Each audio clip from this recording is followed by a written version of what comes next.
Hello, my name is Nicole Murray. Thanks so much for joining us. This is the Mortgage Note Podcast. Now, the last few years, the real estate industry has fallen between a rock and a hard place. Consumers are hesitant to buy because of sky-high interest rates and home prices, but is paying high rent costs any better? The Mortgage Note spoke to various real estate industry professionals. Going to be hearing from Jules Sapphire, a real estate professional at the Pantiga Group, as well as Gabriella Lisi, a realtor associate at Remax Revolution. On top of that, we're also going to be talking to a few home buyers, some who just recently bought and others who bought a few years ago, to find out what the real differences in the market are. And it all starts now.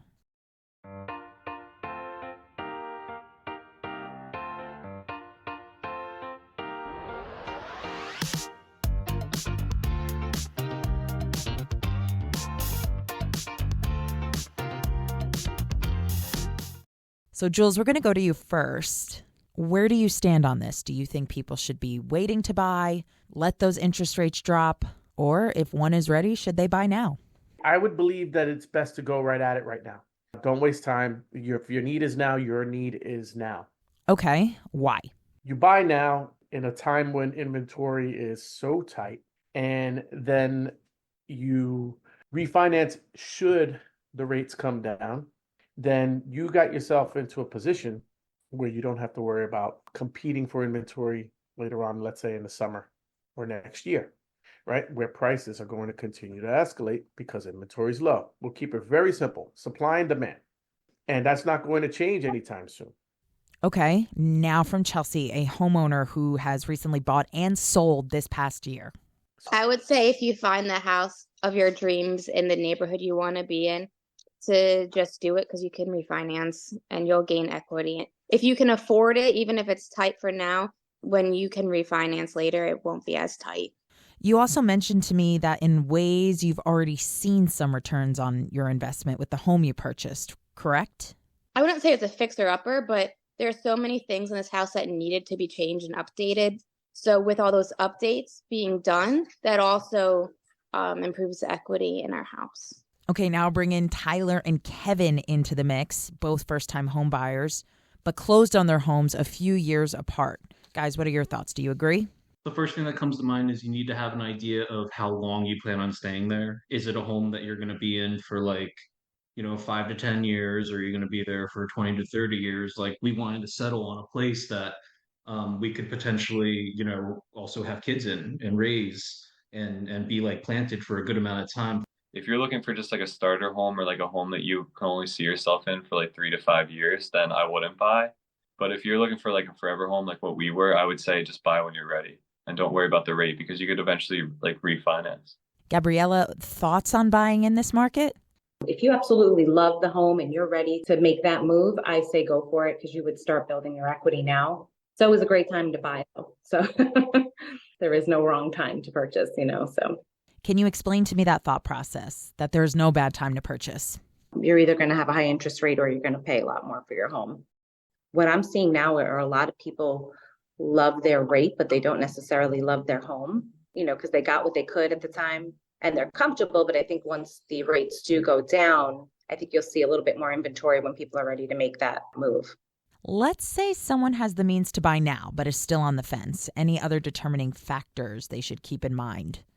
There's a lot less competition right now. A lot of buyers are waiting to buy because they see this monthly mortgage payment, and it is scary for, some people, especially first-time home buyers. But right now, I think what we're seeing is not as many bidding wars. When the seller doesn't have 5 backup offers waiting for this deal to die, they're a little bit more open to repairing things and giving credits. And if you wait? If you wait, you might get a better rate. However, you're going to now be paying over asking a lot of the times because now you're going to have all these buyers coming off the sideline.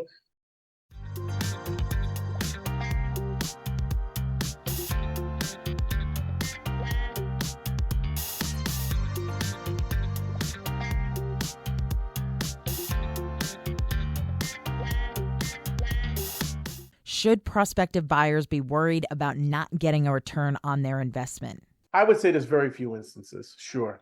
You're not going to see like this fantastic return tomorrow, we were in a rare economy where we saw property values double over in span of like 5 years.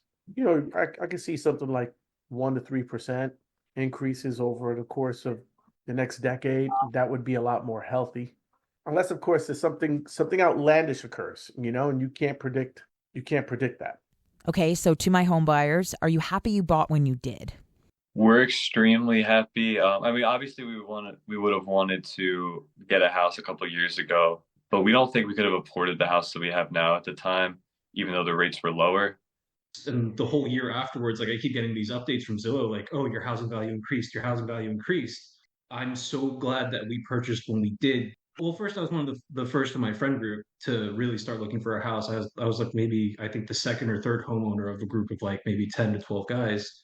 And so a lot of them either weren't completely sure about looking yet or just kicked the can down the road and wanted to, wait for something better or save up a little bit more money. And that led to so many of our friends like searching for places being priced out everywhere, plus the process of even sending in an application, whether it's for like purchasing or rental. Like they want everything that's ever happened in your life, basically like work history, bank statements spanning however many years, references. Our buying experience was a lot simpler than that. In general, just very happy with how things turned out. Any other pieces of advice for other buyers out there? Just making sure you have a comfortable number. You don't want the house to own your lifestyle. Don't go above like what you think just because the market seems a certain way. Stick to like what you planned. I think at the end of the day, since we did that, we felt good with everything. And I think as time's gone on, we've only been happier because we've done some work on the house and made it our own a little bit. So it's just become better. Good thing would be to make sure that you have a bit of an emergency fund. Although, I mean, you're going to be pretty drained from purchasing the house in the first place, especially in the first year of home ownership. There were so many things that would pop up that had significant costs that you might not have calculated, when you were buying the house originally. But like first year that we moved in, there was an issue with our well water, and so we had to replace that in the first year. That was like $4,500 right there that I hadn't accounted for. We had to get the septic drained. There are all these little things that can kind of add up, especially when you need to furnish a home. Funny. That's what my mom told me years ago.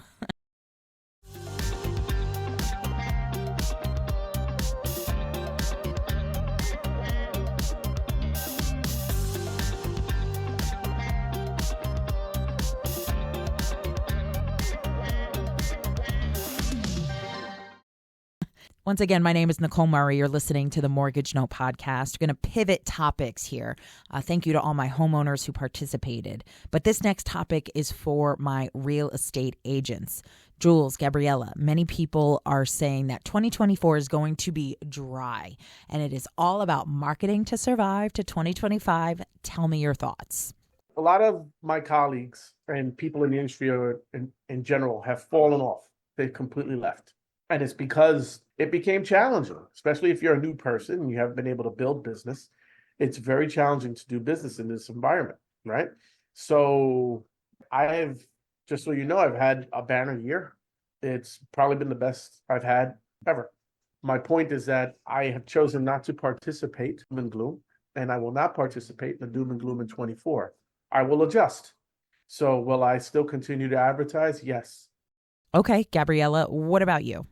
Well, I don't believe it's going to be, I think some people are predicting a slower market. I don't believe that. I think it's going to be a slower start, but I do believe that the market will pick up, once the spring/summer market hits.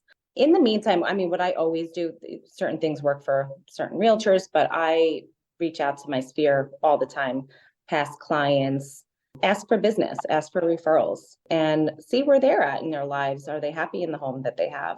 I think if you're a trusted advisor in that sense, that they will take your advice. What are some of the things you will do this year to keep at it? It's more of making sure I take care of the referral, whether it be a buyer or a seller. I think that's gold for me. I want to make sure I take care of them as much as possible, because in turn, they're going to go back to the source and say, hey, Jules took great care of me. And then in addition to that, they're going to refer me to their family and friends. It's all about taking care of the client.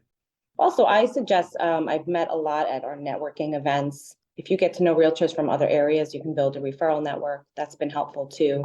If they are in different markets, like for example, we had our triple play, we had our convention, and there were realtors from Pennsylvania, one was from Canada, one Missouri. I mean, they were all over the place. These are all Remax agents. So if you do go and meet these people, Florida is a big one, right? A lot of people move from here to Florida, they're snowbirds. You can get a referral off of clients that you send to these agents because you can't sell in that state. Doesn't mean you can't get a referral for it. So if you're a realtor in Florida, I have someone here that wants to buy there. I'll contact you, say I have such and such, he's looking for this.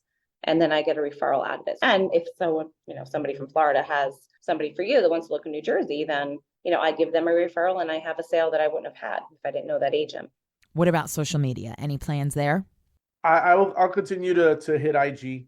I will change the type of marketing that I'll be doing. So I will be giving more information in terms of how I perceive the market these days, as opposed to listings that I've been putting up solely.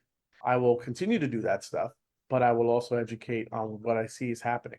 How many times do you buy a property in a lifetime? I think it's like, about 3 or 4 times at most. Yeah. I'm seeing 3 or 4, in a month's time. So I have this experience. This is what I do. So I could guide you through. Gabriella, what about you? Do you post? I post, a lot of it is just my listings, my buyers, if we go under contract, congratulating them.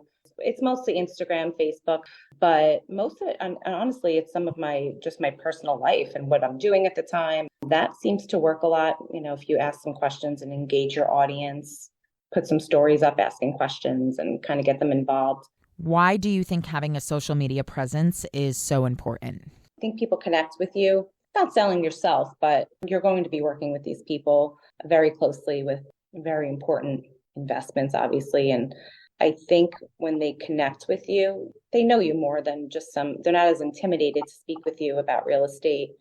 I think just removing the, intimidation and just letting them know this is my life. Obviously you want to show them that you're doing business and you're busy and, you're making moves essentially, but I think it's just a way for them to relate to you.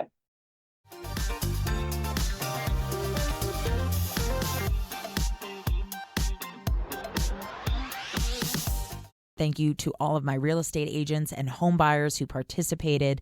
This is the Mortgage Note Podcast. If you think you have a story or you want us to hear about your angle regarding anything we've talked about, please reach out at info@themortgagenote.org.